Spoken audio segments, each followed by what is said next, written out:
This is Prince Campbell, citizen journalist for Instablogs.com. The United States has paid $85 billion to contractors in Iraqi theater for work ranging from food service to guarding diplomats. The United States has relied more heavily on contractors in Iraq than in any other war. There are currently at least 190,000 contract employees working in Iraqi theater, with the ratio at about one contractor for every U.S. service member. The report will likely give new fodder to critics who have accused contractors of overbilling and providing shoddy work.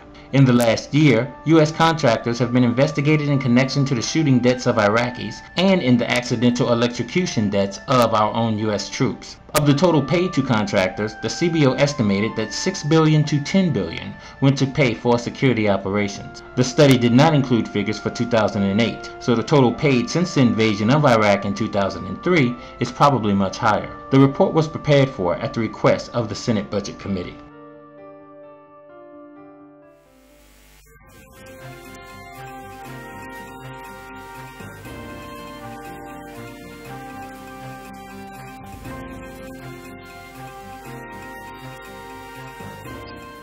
This is Frederick, citizen journalist reporting from Malawi for Instablogs. The Big Issue magazine, which is part of the international network of street papers, provide unique employment opportunities and enterprising social programs for marginalized people across the world, will soon be launched in Malawi. The mission in the country will primarily target youth who have greatly been hit by unemployment, as well as the HIV and AIDS pandemic.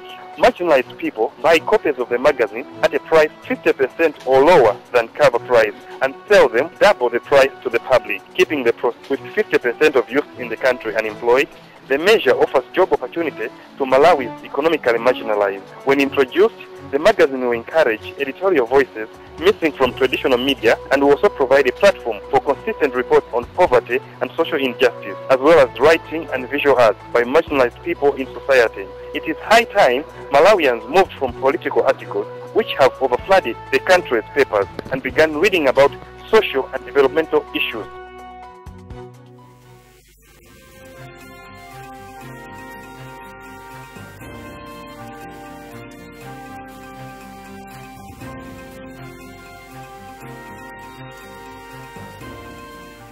This is Adam Amin, citizen journalist from Guatemala for Instablogs.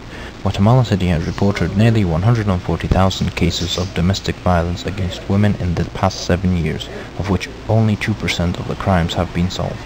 With the highest homicide rate in the Latin American region, killing a woman in Guatemala is like killing a fly, with complete impunity.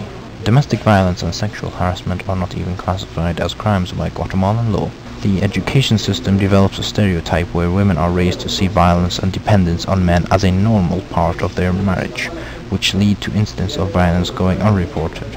Mutilated bodies of women brutally raped and murdered have been collected several times from heaps of garbage. There is a lack of support for victims of rape or other kinds of violence who lose the battle before it begins because of the lack of investigation.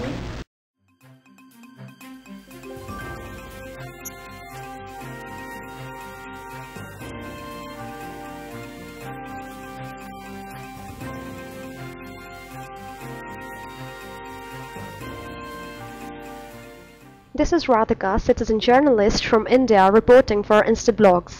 Abhinav Bindra's obsession to punch holes in black paper has fetched the reticent 25-year-old a gold medal in the men's 10-meter air rifle shooting contest. Bindra was a child prodigy representing India at the Commonwealth Games in Kuala Lumpur, while just 16. In 2000, he was not yet 18 years old when he went to the Sydney Olympics. He was the youngest in the contingent. In 2002, he became a Commonwealth Games gold medalist. He was conferred with India's highest sporting award, the Rajiv Gandhi Khel Ratna Award. He booked his berth to Beijing by winning the Zagreb gold in 2006, with Olympic gold falling in line. Abhinav had every facility at his beck and call. His family in the northern state of Punjab has spent millions of rupees to fuel his dream of an Olympic medal. His affluent family, he himself runs one of the businesses. Abhinav Futuristics, named after him, backed him to the extent that he had a private shooting range at home, equipment to coaches, to training stints and tournaments opportunities for exposure. But the bigger issue is, can India continue with this genre of success in individual sports, especially when both people and government pay scarce attention monetarily or otherwise for encouraging such sports?